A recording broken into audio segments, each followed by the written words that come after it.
मनुष्य को कभी भी अहंकार नहीं करना चाहिए। संत उत्तमराम शास्त्री। चराचर जगत में जितने भी जीव है, देव है, दानव है, कभी भी किसी को किसी भी प्रकार का अहंकार नहीं करना चाहिए। अहंकार करने से मनुष्य की सारी तपस्या भंग हो जाती है और वह नरक गति को जाता है। संसार में उसका कहीं पर भी सम्मान नहीं होता है। जो भी चराचर जगत का जीव है वह हमेशा ईश्वर की भक्ति में लीन रहे, जगत कल्याण का काम करे और सभी का सम्मान करे और साधना जप तप नियम से रहे। आयोजक परिवार। रामगोपाल सामरिया पुत्र भगवान राम शांति देवी सामरिया माली ने 11,000 रुद्राक्ष से निर्मित शिवलिंग का रुद्राभिषेक पूजन उज्जैन से पधारे आचार्य पंडित श्री संदीप उपाध्याय एवं पंडित तुलसीराम व्यास, स्थानीय पंडित दिलीप ओझा के सानिध्य में पूजन किया। प्रतिदिन अभिषेक पूजन किया जा रहा है। महाराज ने आज नारद मुनि और कामदेव संवाद पर कथा करते हुए कहा कि नारद जी को जब कामदेव पर विजय होने का एहसास हुआ तो उनके मन में अहंकार आ गया और अहंकार मनुष्य का सबसे बड़ा शत्रु है। उक्त वाक्य कथा पंडाल में शिव महापुराण कथा के दौरान रामस्नेही संप्रदाय के युवा संत भागवत भूषण उत्तमराम शास्त्री ने कहे। उन्होंने नारद जी की कथा का संक्षिप्त विवरण देते हुए बताया कि जब नारद मुनि ने कामदेव को हराया, लेकिन इस जीत से उन्हें अहंकार हो गया।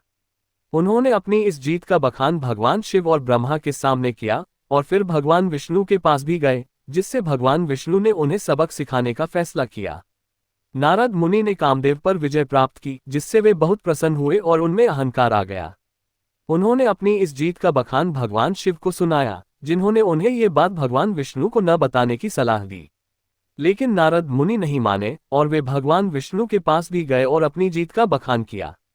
तब भगवान विष्णु ने नारद मुनि को सबक सिखाने के लिए एक योजना बनाई। विष्णु जी ने नारद मुनि को एक सुंदर नगर और एक राजकुमारी का स्वयंवर दिखाया। विष्णु जी ने नारद मुनि को एक मायावी नगर और राजकुमारी का स्वयंवर दिखाया। नारद मुनि उस राजकुमारी पर मोहित हो गए और उन्होंने विष्णु जी से उस राजकुमारी से विवाह करने के लिए उनका रूप मांगा। विष्णु जी ने नारद को वानर का रूप दे दिया।